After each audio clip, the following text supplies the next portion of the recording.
All right, welcome to the final night of Toronto After Dark. My name is Peter Kaplowski. I'm a programmer with the festival. I will not be singing tonight. Just going to say that right now. Sorry. Camera's off. Next year I'll write songs for everything. That's a lie. I probably won't. So let's get this out of the way first because it's super important. Put a big round of applause to our sponsors, Anchor Bay, Raven Banner, Space, and Cineplex Odeon, and all the volunteers. This is the final night, so let's make sure everybody here and everyone downstairs too.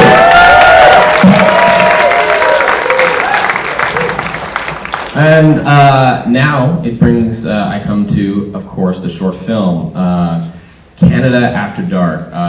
Shannon Hamner and myself have watched a number of short films and watched a number of Canadian films. We put Canadian films in front of every feature film, and Telefilm has graciously come on to partner with us this year, which is awesome. And we've got a really, really fun short film tonight called, I just blanked on the name, Point of View. Directed by Justin Harding, starring Jessica Hinkson, and please come up to the stage, both of you.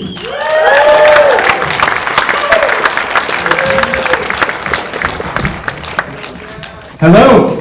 Thank you.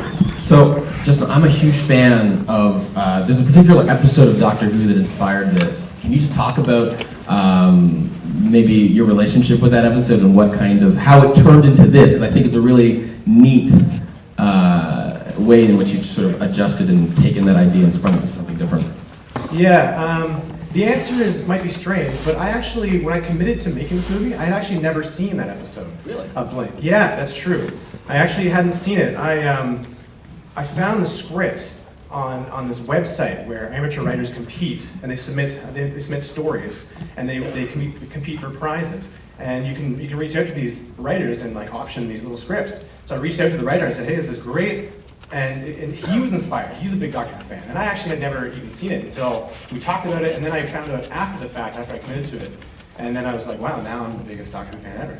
But I actually, yeah, like until I committed, I didn't actually know much about Doctor Who. Very cool. And Jessica, what was your experience like on this production? Because it's it must have been very sort of odd set at times in terms of just what you were looking at and what you were going through in the film. I think it was just me that was odd. Just kidding. We shot on Halloween, which was kind of cool. We shot the film in 5 hours. Wow. And the night before, Justin was like, before you come to set, you have to watch High Tension. I don't know if you guys have ever seen that film. I watched it at 3 o'clock in the afternoon, spooning my pillow. And so the prep was kind of watching that film and going in on Halloween. We were in a mental hospital and in an actual morgue. No big deal. And so it was kind of, it was eerie, and I kept walking around. I was like, guys, there's like blood. Did you see that? And they're like, Jess, people film here all the time. And I'm like, guys, I don't know. Light went out here, and they're like, Jess, just whatever, just chill. So I was more of the little weirdo than anything, and we had a lot of fun. During one of the takes, some people came over from the other ward because I was screaming so loudly they thought something was actually wrong. So that was kind of fun, not funny, but fun for us. And I don't know, it was good. It was easy working with Justin. He kind of has this ease to him, which is nice when you're on set. So there you go. Thank you. Well, I'm very impressed that this was done in 5 hours, guys. You guys will be too when you see it. Thank you so much. Give them a round of applause. All right, now the main event. I saw this film in rough shape a few months ago. It was a rough cut of the film, and so I'm going to be watching with you tonight for the first time, because this is hot off the DCP, off the Final Cut timeline, so to speak. Just premiered in LA. We've got the Canadian premiere. The thing that I think not everybody will expect is how funny this film is. It's incredibly witty, very, very smart, and I think I think it's going to be a sleeper hit at the festival. I'm really excited to watch this with all of you, and I'm more excited that I can introduce to you right now the director and writer of the film, Tyler MacIntyre and Chris Hill. Please come up on stage.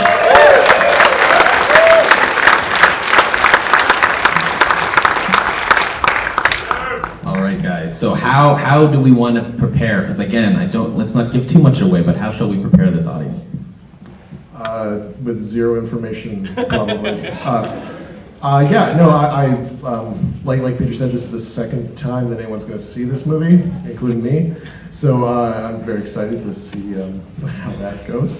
And thank you so much for seeing the film early and believing in it and everything. And thanks to Toronto After Dark for being awesome for many, many years. And we're so stoked because a lot of the creative team is Canadian. So even though it's shot in America, we're so glad to bring it back here for kind of a kind of crowd. And yeah, I hope you have as much fun watching it as we did making it. So please enjoy the Canadian premiere of Patchwork. I think I could sum it up with Let's Go Blue Jays. Thank you. Let's go Blue Jays indeed.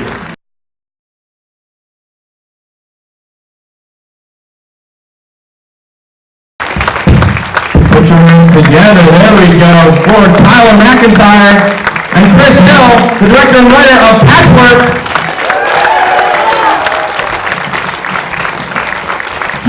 You've got some of your crew in the audience. You want to call some people up? Yeah, we have some people here.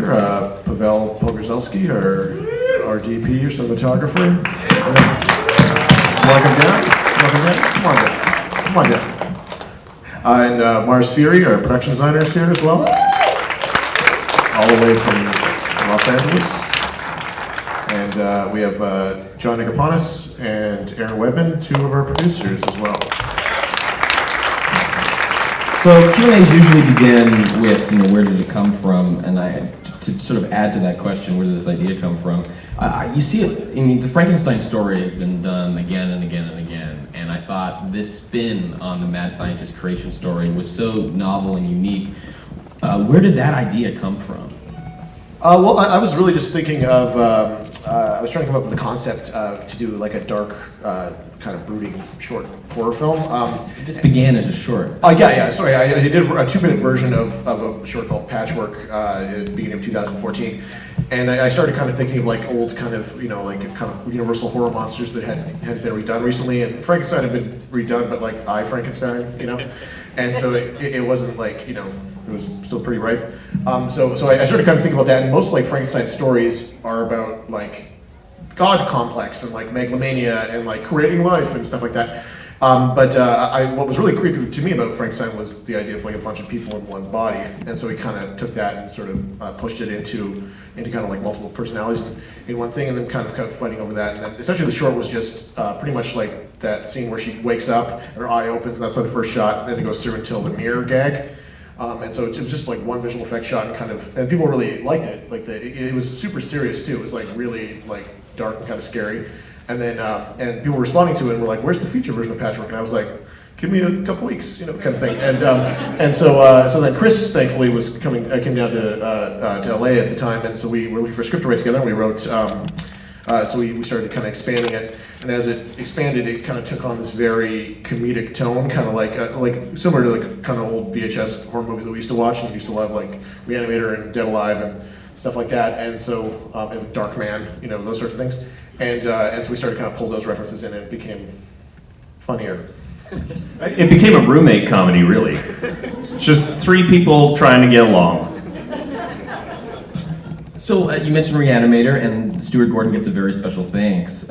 Could you speak to, because I understand that you brought the project to him at one point too to get some input. And yeah, I'm huge on mentors. Like I love reaching out to kind of like older filmmakers and trying to learn like something from them, which is great because like and living in Los Angeles, one of the big advantages is there's a lot of them, and I made essentially like a list, like a wish list, and like Stuart Gordon was at the top of the wish list, and my manager's like, all right, I'm gonna reach out to these people, and we'll just, don't get your hopes up, and he's like, hi, Stuart Gordon, okay, cool, yeah, we'll meet at 5, and it was like super, like he was super willing, he like read the script right away and was very complimentary, and he brought in like a bunch of kind of different ideas and stuff like that, and he wanted us to use like a car battery to like start our hearts and stuff, and he had like we had this really long creative meeting that was really awesome.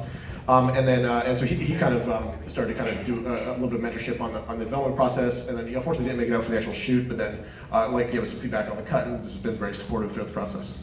And we don't have the talent here, but can we talk about how fantastic these three performances are, and specifically Tori, who plays all the women in one body.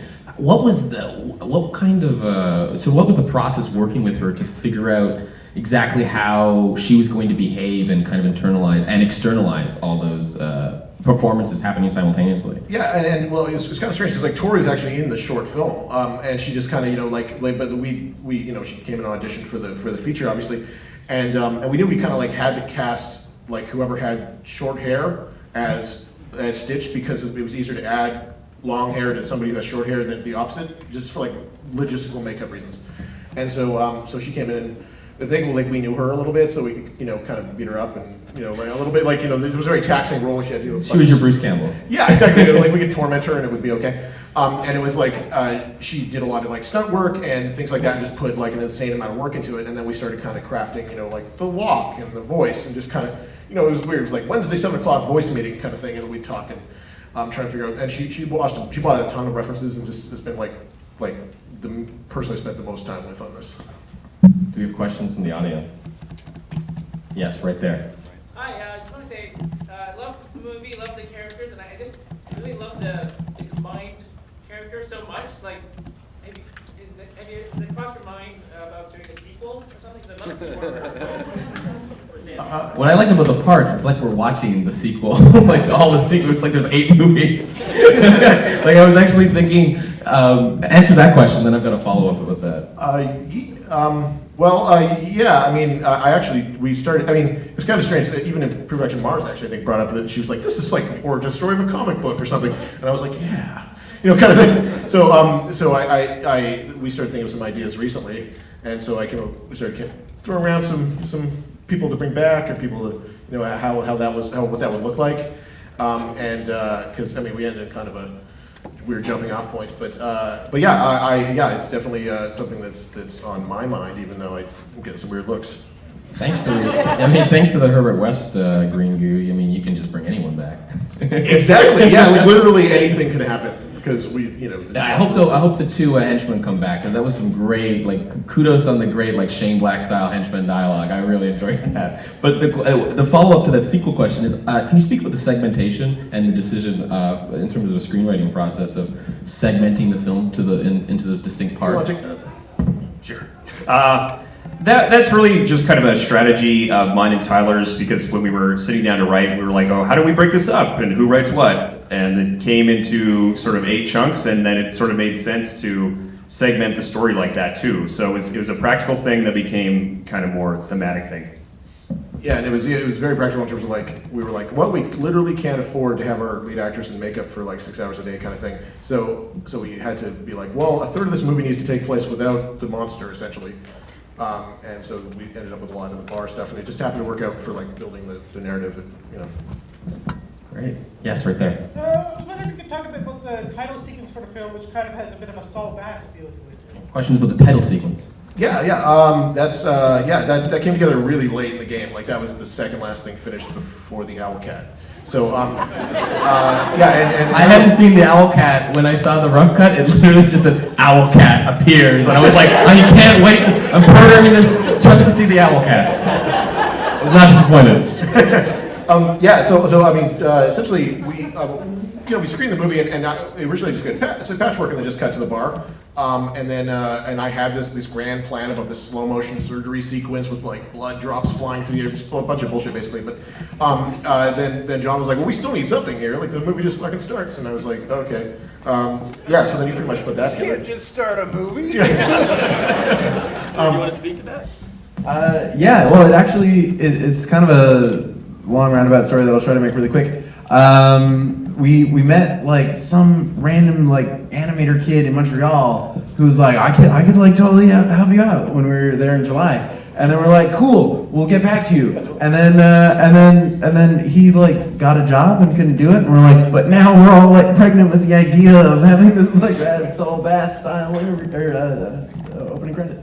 So I reached out to a friend of mine who's like big in the visual effects world and just like knows everybody. And I was like, hi, I've got like no money, but a big idea. And she's like, I'm gonna send you over to Evolver. And if anyone here's heard of like Rhythm and Hues, which was like a giant effects house that then like went under, pretty much just from that one movie.